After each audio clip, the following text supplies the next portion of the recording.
Bonjour à tous. Après la première phase de bilan, via les 4 temps d'examen, il faut ensuite trier toutes les informations récoltées afin de pouvoir identifier la maladie et surtout en dégager les syndromes propres à la médecine chinoise. Cette étape d'analyse se fait à travers les bagang, les 8 principes, et c'est justement le sujet de cette vidéo. En quoi cette étape des bagang, des 8 principes, est-elle fondamentale ? Les 8 principes sont incontournables car ils constituent la toile de fond du bilan énergétique, du diagnostic différentiel de médecine chinoise. C'est un système de classification des signes et symptômes d'une personne quand il y a pathologie.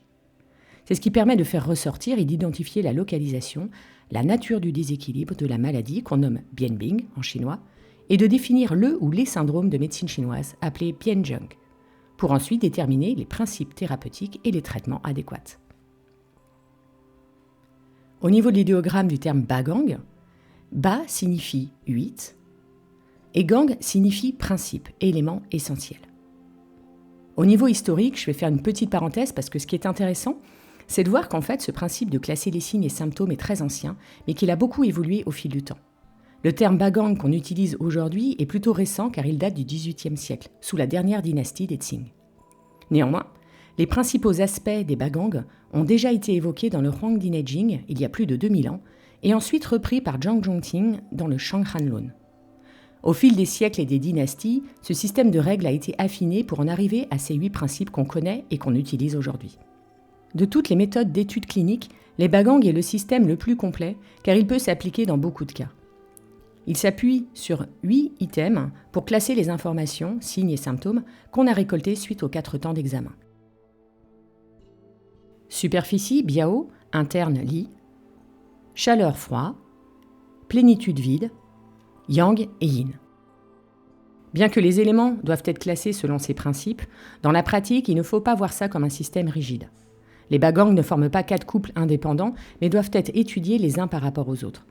Ils permettent notamment une meilleure compréhension et analyse des tableaux pathologiques complexes et sont souvent imbriqués les uns aux autres. Les bagang sont donc un résumé de tous les syndromes. C'est un point de départ en quelque sorte.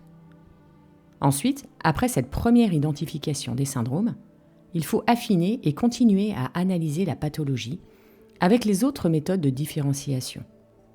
L'approche par le qi, le sang ou les liquides organiques, par les zhangfu, les 6 grands méridiens, les 4 couches, etc. pour arriver à la trame finale qui débouche sur les principes thérapeutiques et le traitement et les outils à mettre en place ensuite.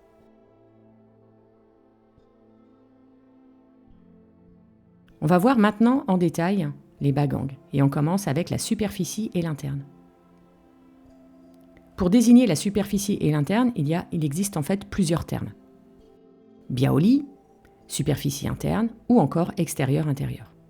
Ces 2 principes nous renseignent sur la localisation de la pathologie dans le corps. Le terme biao signifie superficie, c'est la couche superficielle du corps, la peau, la couche musculaire. Il correspond en fait au tsoli, l'espace compris entre la peau et les muscles, car c'est à cet endroit que circule Wei Qi, le Qi défensif. Lors d'une attaque pathogène externe, c'est cette partie du corps qui est atteinte en premier. Le terme li, l'intérieur, l'interne donc, correspond à toutes les couches profondes du corps, lorsque les zhangfu sont touchés.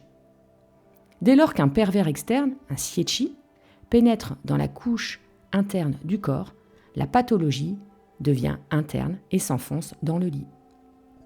Pour faire simple, toute pathologie qui n'est pas dans le biao est dans le li. Le syndrome du biao, biaozheng. La maladie découle la plupart du temps d'une attaque pathogène externe. Le xie-qi va pénétrer dans la couche superficielle du corps par la peau, la couche musculaire, le nez, la bouche.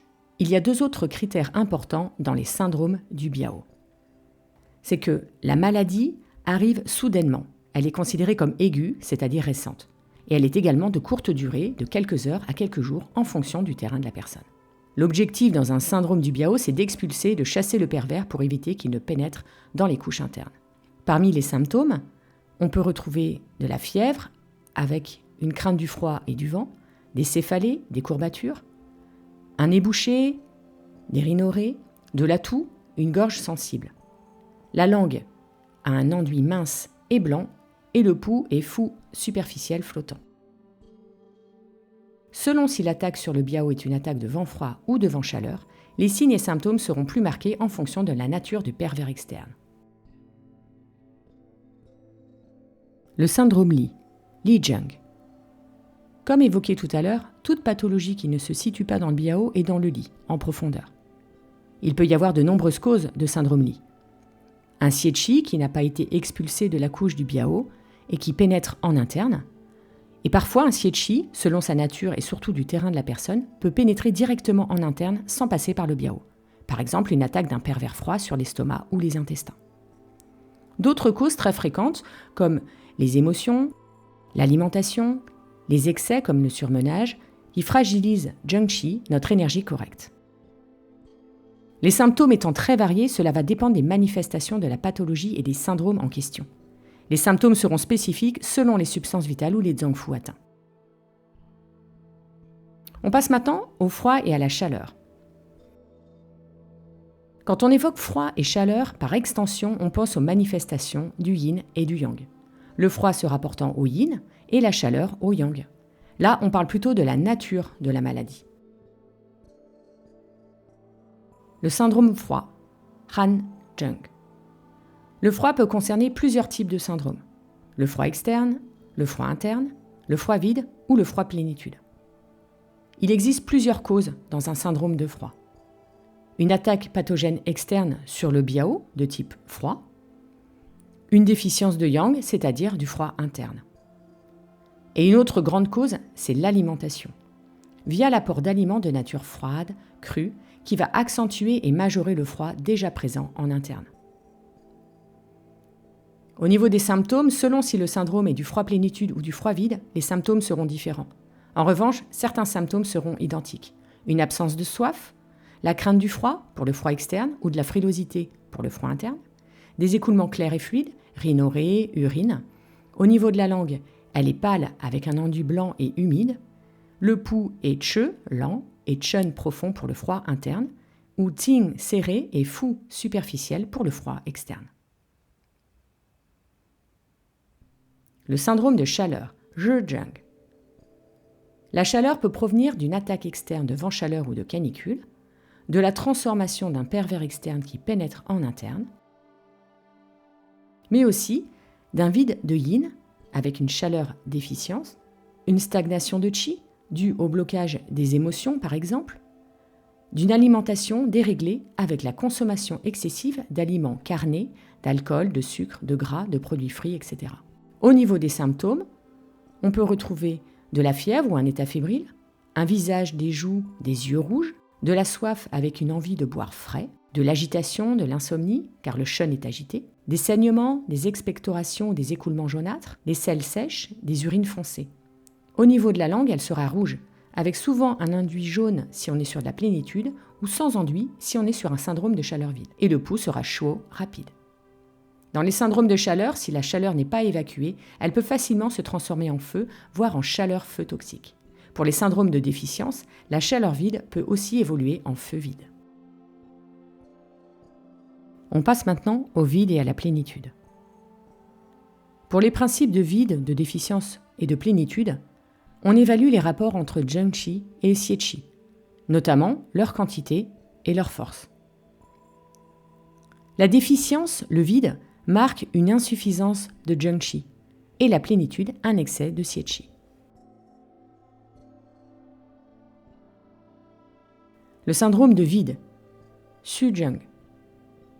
La déficience, le vide, peut s'appliquer à tous les aspects de Zheng-Qi, le qi, le sang, les liquides organiques, le yin et le yang. La déficience peut venir de la constitution de la personne avec une faiblesse congénitale. Cela peut aussi provenir d'une mauvaise alimentation, d'un état de surmenage, d'excès, et des pertes de liquide organique par une transpiration excessive ou des pertes de sang importantes. Au niveau symptômes, c'est compliqué de donner une vision générale de déficience parce qu'ils dépendent du zangfu ou de la substance vitale impliquée. Mais certains sont caractéristiques. La fatigue, le teint pâle, la voix faible, des selles molles, de la lassitude, une envie de rester couché.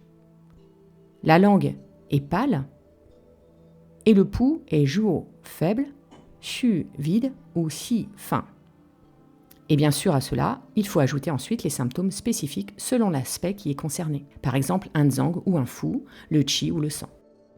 Le syndrome de plénitude, Shizheng. La plénitude dépend de la nature du pervers et de la localisation dans le corps. Le syndrome de plénitude représente la période pendant laquelle la lutte entre Zhengqi et Xieqi est forte.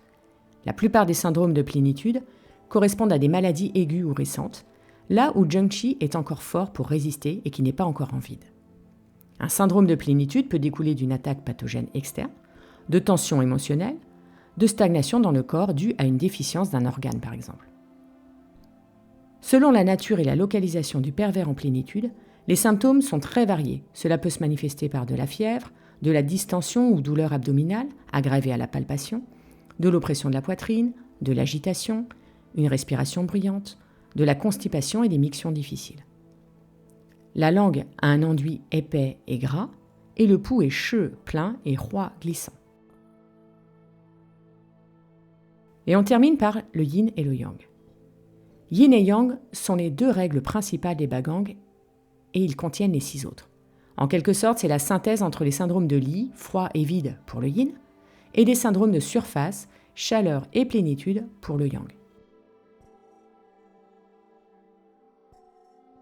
Les syndromes yin se réfèrent habituellement aux syndromes de froid vide, de déficience de froid, et les syndromes de yang au syndrome plénitude chaleur.